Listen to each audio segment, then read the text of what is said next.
자, 안녕하세요 여러분. 십가 고향생각 표식을 오늘은 고향생각이지만 고향생각과 전혀 다른 막장 이야기 수업을 먼저 시작해 보겠습니다. 자, 여러분들 양귀비 여자 이름인데 옛날에 그 이름이 양머식이야. 양머식인데 귀비는 어떤 그 자리의 이름입니다. 뭐 황후, 그 다음에 황후의 다음 밑에 신분이 밑에 어떤 그런 자리가 귀비라고 했었대요. 당나라 때. 양귀비가 누구냐 하면 당현종이 양귀비를 보고 첫눈에 보자마자 반해버렸대요. 근데 이게 뭐가 여기서 중요하냐 하면 이 양귀비라는 사람이 그 당현종의 자신의 아들의 부인입니다. 그러니까 자기한테는 당현종한테는 며느리겠죠. 며느리. 이 며느리를 보고 사랑에 빠진단 말이야. 그래가지고 이 황간한테 내시 있잖아. 내시한테 부탁해가지고 저 양귀비 좀 빼와 이렇게 해가지고 빼오거든요. 그래가지고 양귀비랑 사랑에 빠지게 되는 거지. 그래서 정사는 늘 멀리하게 되고 양귀비랑만 신경 쓰게 되니까 양귀비의 권력 또한 엄청나게 커진 거죠. 그래서 그 당나라의 정치가 융성했던 어떤 그런 그 경제가 무너지게 됐었거든요. 그 당시만 하더라도 당나라 같은 경우에는 전 세계에서 그냥 압도적으로 1위였어요. 인구 숫자나 경제력이나 뭐 문화적인 어떤 그런 문화라든지 어떤 그런 어느 나라도 감히 따라잡을 수 없는 그런 나라였거든요. 근데 이 당현종이 정사를 멀리하게 되고 그 간신들이 나라를 지배하게 되면서 나라가 그때부터 조금씩 쇠락하기 시작하거든요. 근데 그러니까 양귀비의 힘이 세졌겠죠. 그래서 양귀비의 어떤 그쪽 자기의 가족들이 그 양귀비의 그 가족들이 온갖 애들이 다 정치 세력으로 다 들어온단 말이야. 그 중에 이제 양국충이라는 사람이 자신의 육촌 이종 오빠인가 그래요. 육촌 오빠인데 그 사람이 이제 거의 당나라의 어떤 실권을 장악해가지고 휘두르는 거야. 이 사람도 그냥 어떤 현명한 사람이 아니라 권력에 눈이 먼 그런 사람이에요. 그랬는데 이제 이런 상태로 이제 나라가 말이 아니었는데 어느 날 안녹산이라는 사람이 이 절도사라고 지금으로 따지면 도지사 같은 그런 느낌일까요? 근데 옛날에 절도사 같은 경우에는 지금은 도지사는 어떤 정부의 어떤 그런 영향력 밑에 있잖아요. 근데 그때 당시에 절도사라고 하면 완전 그 지역을 통째로 그 지역에서는 거의 왕이나 다름없었던 그런 권력을 쥐고 있었다 해요. 절도사로 있었던 안녹산이라는 사람이 있었는데 안녹산이라는 사람이 저쪽 베이징 쪽에 있다가 그 수도 장안으로 들어오게 된단 말이야. 수도 장안으로 들어오게 됐는데 그때 또 그 양귀비의 총애를 얻거든요. 그래서 양귀비가 이 장녹산을 자기보다 나이가 많거든요. 자기보다 나이가 많은 장녹산을 양아들로 삼아요. 근데 얘네 둘이 또 사랑에 빠진단 말이야. 진짜 막장이죠. 얘네 둘이 또 사랑에 빠져가지고 얘네 둘의 사랑이 빠지니까 아까 누구라고 말했니? 자, 그럼 이쯤에서 한번 정리를 한번 해봅시다. 처음에 당현종이 있었고, 당현종이 있었고, 그 다음에 당현종이 자신의 며느리를 부인으로 삼아요. 그게 양귀비잖아. 근데 양귀비가 있었고, 양귀비의 그 사촌 오빠가 양국충이야, 양국충이라는 사람이 있었고, 근데 어느 날 이제 안녹산이라는 사람이 등장을 한단 말이야. 안녹산이라는 사람이 등장을 해가지고 이렇게 사랑에 빠져버려. 삼각관계가 되죠. 삼각관계가. 그렇다 보니까 이 양귀비가 잘해주니까 그 양국충 입장에선 이 안녹산이 되게 눈에 가시였던 거지. 그래가지고 얘를 막 음해해서 막 죽이려고 하는데 그때마다 양귀비가 귀신같이 나타나가지고 구해준단 말이야. 그래가지고 이 어느 날 이제 자꾸 이제 안녹산 입장에서는 양국충이 자꾸 자신을 죽이려고 하니까 그래서 이때 나라는 당현종은 힘이 없었던 그런 왕이 됐어요 이미. 그래서 이 양국충이 실권을 쥐고 있었는데 이 안록산이 열받아가지고 양국충을 치고 엎으려고 자기의 군대를 모아가지고 그 당시 수도인 장안으로 쳐들어간단 말이야. 쳐들어가가지고 이 당연종이 이 안록산의 위세가 얼마나 대단했냐면 이 당연종이 갖고 있던 군대보다 2배가 더 있었대요. 2배가. 이게 2배가 넘는 그런 군대로 그 장안을 쳐들어간 거게 수도로 쳐들어간 거야. 수도로 쳐들어가니까 이때 당연종이랑 그래서 양귀비랑 양국충이 밑에 스촨성으로 이 장안이 보면 서쪽 지금 혹시 여러분들 중국의 지리 알지는 잘 모르겠지만 그 중국의 시안이라고 거기가 장안이거든요. 서쪽 중국의 서부 지역이야. 서부 지역. 이때가 거기가 이제 당나라에서 가장 큰 수도이자 전 세계에서 가장 큰 도시였는데 거기를 이제 안록산이 거기를 쳐들어오니까 밑으로 이제 스촨성으로 도망가거든요. 당연종이랑 양귀비랑 양국충이랑. 근데 이때 그 호위병들이 말 그대로 왕의 호위병이니까 왕을 호위를 해야 되잖아. 근데 여기서 스트라이크 그러니까 요즘 말로 스트라이크이고 파업을 해요. 파업을 하거든요. 파업이 무슨 어떤 명분으로 파업을 하냐면 야 너네 지금 우리 이 나라가 양귀비랑 양국충 때문에 이 나라가 지금 이꼬라지가 났는데 이 지금 같이 가는 게 말이 되냐. 얘네 지금 둘을 죽여라 라고 하거든요. 그래가지고 양국충은 군사들이 얘는 그냥 날려버리고 양귀비는 그래도 당연종의 부인이잖아요. 그쵸? 옛날에 며느리였지만. 그래서 이 당연종이 이제 도망가야 되잖아. 그러니까 도망을 못 가고 호위병들이 안 간다고 파업을 하고 있으니까 그래서 어쩔 수 없이 양귀비를 목매달아서 죽게 하거든요. 그럼으로써 이 비운의 스토리가 끝이 나게 되는데 자, 이 이야기를 왜 했냐? 자, 이 이야기를 왜 했냐면 지금 이제 우리 십가에서 배울 고향 생각에는 자, 이 200이라는 사람과 두보라는 사람이 나오는데 이 두 사람이 역대 중국 최고의 시인이라고 하거든요. 근데 동시대에 이 두 사람이 같이 살았어요. 이 나이 차이가 10년 차이밖에 안 나거든요. 그래가지고 이 사람을 옛날에는 글에 보면 이자를 따고 두자를 따가지고 이두라고 했어요. 이두. 엄청나게 뛰어난 시인이라서 이자를 따고 두를 따가지고 이두라고 할 정도로 그 정도로 뛰어난 시인이었어요. 그래서 이 두 시인을 설명하기 위해서 당연종 그리고 당나라의 역사를 조금 언급을 했었는데 그때 이 당연종 때 사람이거든요. 이 사람들이 당연종 때 사람이니까 난리가 아니었던 거야. 이 안록산의 난이 이게 안록산의 난이라고 부르거든요. 그 안록산이 그 당나라 수도 장안으로 쳐들어갔다 그랬잖아요. 그 나라를 엎어버리기 위해서. 그러니까 나라 꼴이 말이 아니었던 거야. 그래서 어떤 이 두보 같은 경우에는 시를 많이 쳤었는데 이 사람과 두보 같은 경우에는 어떤 그런 이 사회를 비판하고 어떤 그런 사회적인 성향을 많이 띤 시를 많이 썼어요. 그래서 후대에서 그거를 사회시라고 하기도 하는데 반면에 200 같은 경우에는 200은 있잖아요. 이태백이 놀던 달아 나올 때 그 이태백입니다. 이 200인데 이 사람은 약간 좀 지금 선생님 생각하기에는 완전 그런 자유분방한 사람 있죠. 자유분방한 사람.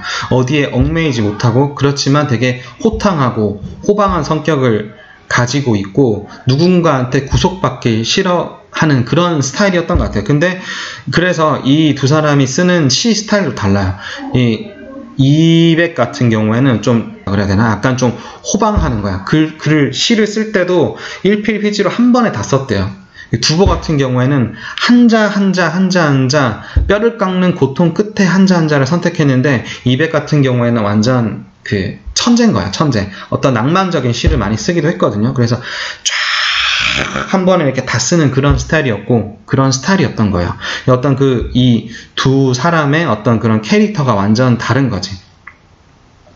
그래서 이거를 좀 머리에 익히고 나서 그리고 한번 시를 한번 봅시다. 근데 좀 안타깝게 여기 교과서에 실려있는 시가 어떤 지금 200의 캐릭터, 두보의 캐릭터를 좀 잘 나타내는 그런 시였으면 좋겠는데 선생님이 조금 아쉽더라고요. 약간 그런 캐릭터가 나타나지 않는 시들이어서 조금 아쉽긴 해요. 그러면 이제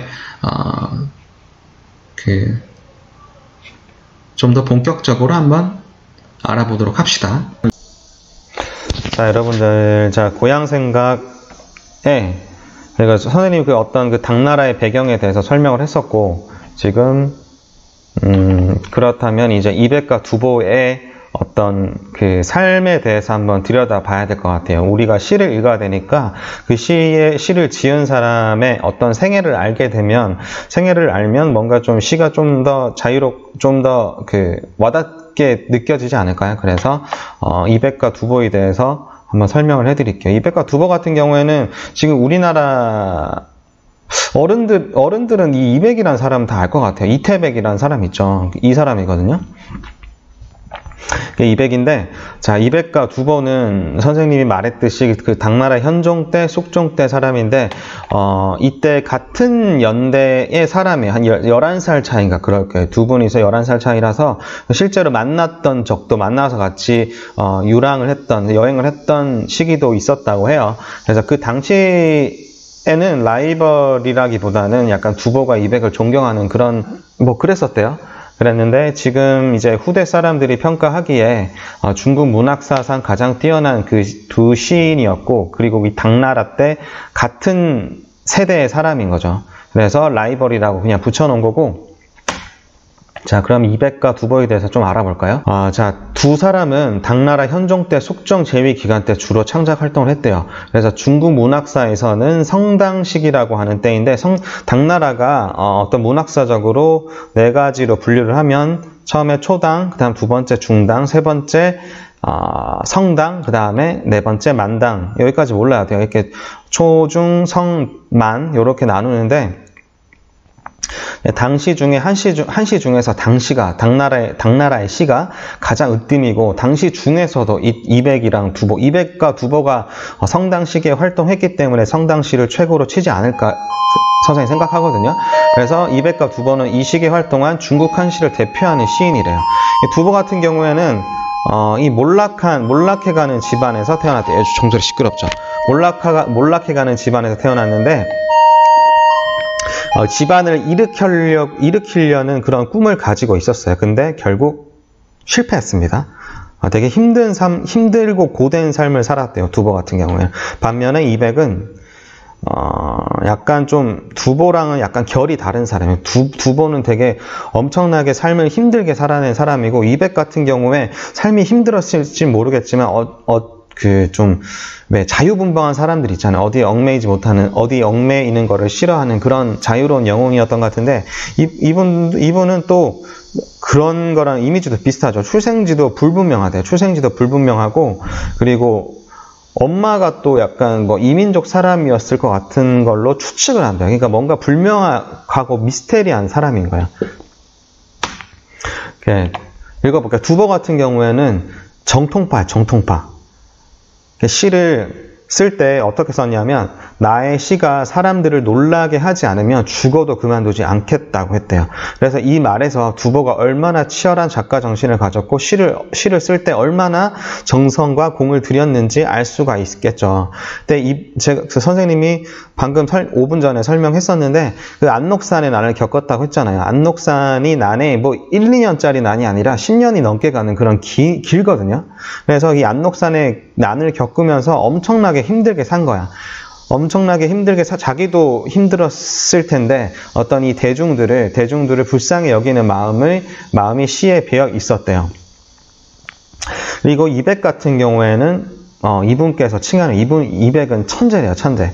뭔가 어떻게 자유로운 상상력을 기반으로 해서 시를 일필휘지로 쫙 쓰는 그런 스타일의 사람이었나 봐요. 두보 같은 경우에는 한자 꾹꾹 눌러서 썼던 사람이고, 이백 같은 경우에는 완전 자유롭게, 그리고 어떤 그런 시인의 기상이 느껴지는 그런 시를 호방하고 자유롭고 그런 시를 많이 썼대요. 근데 그 밑에는 비애가 어떤 그 고독이 깔려 있었다고 하네요. 자, 200 같은 경우에는 이제 똑같은 말인데 자유로운 상상력으로 큰 성취를 이뤘고, 그래서 자, 이 정도로 알고 있으면 될 것 같고, 두보 같은 경우에는 무한한 노력으로 성취를 이뤘대요.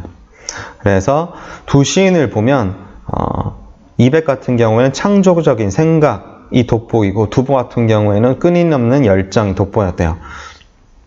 자, 이 정도로 200과 두보, 그리고 당나라 그때 당현종 때 그때의 안록산이 난이 일어났던 그 배경을 설명했고, 그 배경을 조금 숙지를 해놓고 시를 보면 좀 더 나을 것 같아요. 근데 사실상 이 시는 약간 그런 배경이랑 조금 관련이 없는 것도 같기도 하고, 여튼간에 참고사항으로 알아두라고 여러분들에게 어떤 200과 두보의 어떤 삶의 배경에 대해서 설명을 했고요.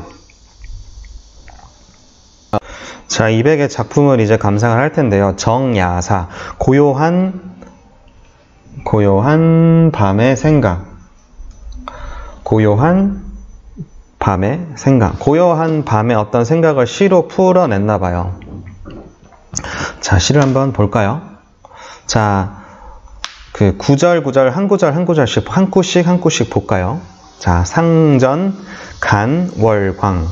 상자 같은 경우에는 평상 상자, 전자는 앞전자, 앞전자, 앞뒤 전후 할 때 전자, 그리고 간자는 보다 간자, 다음에 월자는 달 월자, 광자는 빛광자.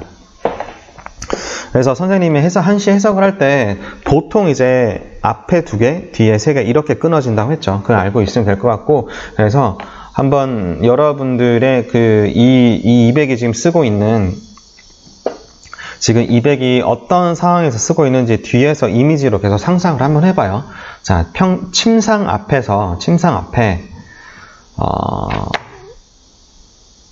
달빛을 바라보니 의시, 지, 상상. 자, 이 의자는 여러분들이 우리 계속 여기 시자로 배웠었잖아요. 계속 여태까지. 근데 이게 영어로 따지면 뭐뭐이다. 약간 비동사랑 약간은 좀 비슷해요. 그 정도로 이해를 하고 있으면 될 것 같아요. 그래서 뭐뭐이다 라고 알고 있으면 될 것 같고, 이 지자는 천지 창조할 때 지자, 땅지자, 그리고 상자는 상하좌우 할 때 상자, 이 서리상자, 얘는 서리상자, 네 번째 글자는 서리상자입니다. 이 보면 이게 뭐냐 하면, 서리상자도 여러분들 뜯어보면 그냥 갑자기 보이길래 설명을 해드리는 건데, 이 상자가 서로상자거든요. 서로상자인데, 요 위에 게 뭐냐 하면 눈이거든요. 눈설자. 그래서 이 상자 같은 경우에는 음을 가져온 거고, 이 위에 그 눈의 뜻을 가져와서 서리상자가 된 겁니다. 알겠죠? 그래서 한번 해석을 해보면, 이게 의심할 의자라고 했잖아요. 그래서 근데 여기서 직접적으로 의심하다라고 해석을 하는 게 아니라 뭐뭐인 것 같다라는 정도로 해석을 하면 되거든요. 뭐뭐인 것 같다. 이 두 자를 뭐뭐인 것 같다 정도로 해석을 하면 되는데, 자, 그러면 좀 더 자세하게 한번 봐볼게요. 이게 뭐뭐이다라고 했잖아요. 이 의자가 의심하다니까, 이 의심하다가 이 시자에 영향을 준 거야. 그래서 뭐뭐인 것 같다. 뭔가 확실하지 않은 거지. 그래서 뭐뭐인 것 같다라고 해석하면 되고, 그래서 교과서에서는 해석을 그냥 아마도 뭐뭐인가라고 좀 더 좀 시답게 이렇게 풀어 놓은 거예요. 알겠죠? 그래서 직역하면 뭐뭐인 것 같다라고 해석을 하면 될 텐데, 조금 풀어서 조금 시답게 해석을 풀면 아마도 뭐뭐인가라고 여기서는 풀어놨죠. 그렇게 알고 있으면 될 것 같아요. 그래서 뭐뭐인 것 같아. 근데 뭐 같냐면 땅 위에 서리 같대. 뭐가? 볼까요? 다시 볼까요? 자, 침상 앞에 달빛을 보니, 그 달빛이 땅 위에 서리 같다는 거야. 땅이 서리처럼 보인다는 거지. 뭔가 여러분들 선생님이 주관적인 어떤 그런 주관적인 선생님의 느낌을 여러분들한테 전달해드리진 않을 거예요. 시를 수업할 때 여러분들이 상상을 한번 해보세요. 달빛이 서리 같대. 그 옛날에 어떤 우리의 지금 도시의 모습을 상상하지 말고 어떤 그 정말 적막한 시골을 한번 떠올려 가면서 상상을 한번 해보세요. 자, 거두망산월, 거두망산월. 자, 들다 걷자, 머리 두자, 바라보다 망자, 그리고 산산자, 다월자. 한자들이 크게 어려운 글자가 없죠. 요 들것자나 빼고는 거의 다 이 거자 같은 경우에도 이거잖아. 거수 경례 할 때 이 거자잖아요. 그쵸?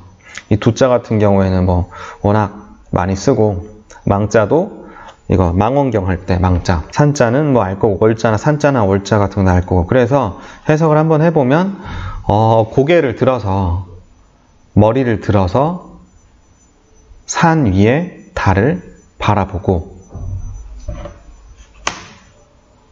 뒤에 고개를, 자, 이 5글자를 또 한번 알아볼까요? 낮을 젖자, 그리고 머리 두자, 생각하다 사자, 그리고 고향 고자, 옛 고자, 그리고 고향 고자. 이렇게 알고 있으면 되겠네요. 자, 젖자 같은 경우에는 고저 있잖아. 고저, 높고 낮고 할 때 그 젖자예요. 그래서 여기서는 낮다라는 동사로 쓰였어요. 그 서술어로 쓰였습니다.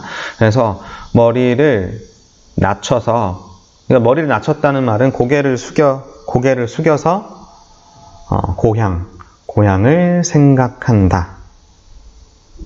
고향을 생각한다.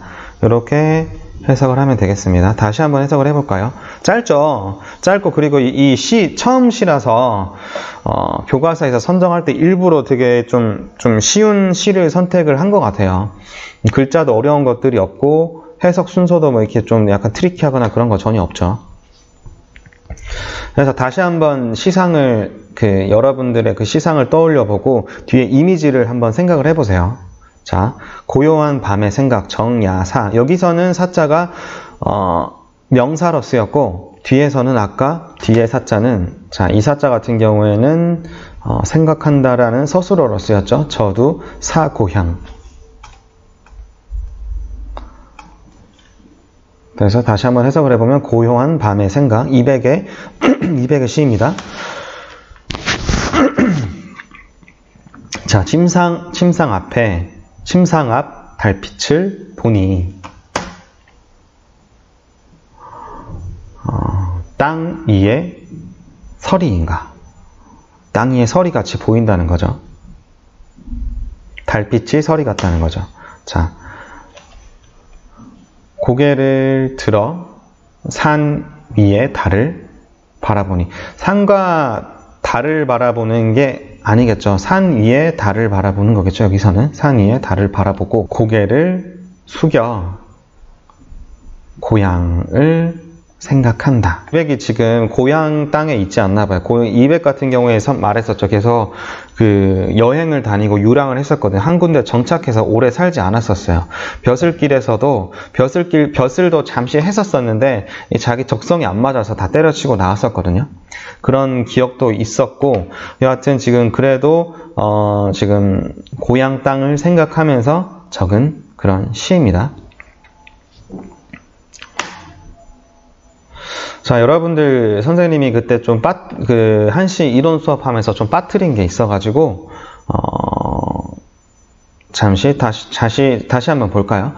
이 당나라를 기준으로 해서 당나라 전은 고체시라고 하고, 당나라 이후의 시를 근체시라고 하는데, 이 특징이, 고체시의 특징은 형식이 자유롭대요. 형식이 자유로워. 아분이나 평측이나 이런 것들에 얽매이지 않았었고, 그리고 근체시 같은 경우에는 엄격한 법을 따랐어요. 그 시법을, 시를 지어야 하는 그 율격에 엄청 규격을 따른 시를 근체시라고 합니다. 그래서 선생님 방금 본 이 정야사가 오원시죠. 오원시 중에서도 이게 구가 4개가 있으면 오원절구라고 했었죠. 그래서 저희 한번 일단 그 한시의 어떤 그런 형식, 시가 이루어진 어떤 그 요소들을 한번 살펴봅시다. 이 글자 하나하나를 자라고 하고, 이 한 줄을 구라고 하고, 그리고 그 구 두 개를 연이라고 하거든요. 연. 자, 그래서 한 구를 이루는 자수에 따라서 한 구가 5개면 5원씨, 한 구가 7개면 7원씨. 쉽죠? 구수에 따라서 구가 4개면 절구, 구가 8개면 율씨라고 했죠. 자, 그래서 글자가 5개로 이루어졌는데 글자의 수가 5개로 이루어졌고 그 구가 4개면 5원 절구, 그리고 구가 8개면 5원 율씨, 그리고 7원 글자가 7개, 구가 7글자로 이루어지면 7원시인데 7원시 중에서도 구가 4개면 7원 절구, 구가 8개면 7원 율씨라고 합니다. 이 그림을 잘 떠올려 놓으세요. 그래서 아분은 뭐냐면 특정한 구 끝자리에 운모가 같은 글자로 맞추는 것이라고 했죠. 그래서 운자가 1, 2, 4에 아분을 넣는다고 했는데 이 1은 첫 번째 구는 선택이에요. 선택. 넣은 시도 있고 넣지 않은 시도 있어요. 아분을 하지 않은 시도 있어요.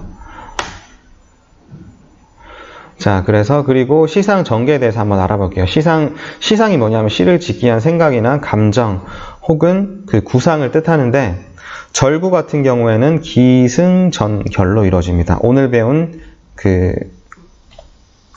시가 절구죠, 절구. 그래서 기승전결. 1구, 2구, 3구, 4구로 이루어졌다는 거죠. 기구, 승구, 전구, 결구로 이루어졌다. 그래서 기구 같은 경우에는 시상을 불러일으키는 거고, 승구 같은 경우는 그 시상을 이어받아서 확대하고 발전시켜 나가서 전구, 시상에 변화를 주어서 분위기를 전환한다. 그리고 결구에서 전체의 시상을 마무리한다. 모든 시가 이 기승전결로 이루어진 건 아니고요. 이렇게 보통 이렇게 시상 전개가 이루어진다라고 알고 있으면 되겠습니다. 자, 율시도 똑같아요. 율시는 이 두 개를 수, 그 다음 두를 합년, 그 다음 구를 경년, 그 다음 구를 미련이라고 했다 그랬죠. 이 수 같은 경우에는 머리, 함은 턱, 경은 목경자, 그리고 미는 꼬리미자. 그래서 차례로 이렇게 이어지는 거죠. 똑같아요. 시상을 불러일으켜서 그 다음에 확대 발전시키고 그 다음에 탁 임팩트를 주고 그 다음에 마무리를 하는 기승전결과 똑같죠. 수암경미. 그래서 오늘 우리가 배운 정리하사의 시를 보면, 자, 이게 무슨 자라 그랬죠? 빛광자라 그랬지. 광. 그리고 얘는 상. 뭔가 패드로 좀 쓸 수 있었으면 좋았을 텐데 좀 아쉽네요. 얘 같은 경우는 향자. 그래서 이 기역, 시읒, 히읗 이 초성을 제외하고 나머지를 운모라고 했죠. 운모가 같은 글자를 쓰는 것을 아분한다, 아분이라고 했었죠. 그래서 지금 우리 이 정리하사에서는 1구, 그 다음에 2구, 4구, 기구, 승구, 결구에다가 아분을 한 것을 알 수가 있겠죠. 그래서 문법적인 설명은 오늘 여기 정도까지 하면 될 것 같아요. 다음 시간에 두보의 시를 감상할 거고요. 이번 한시 1차 시는 여기에서 마치도록 하겠습니다.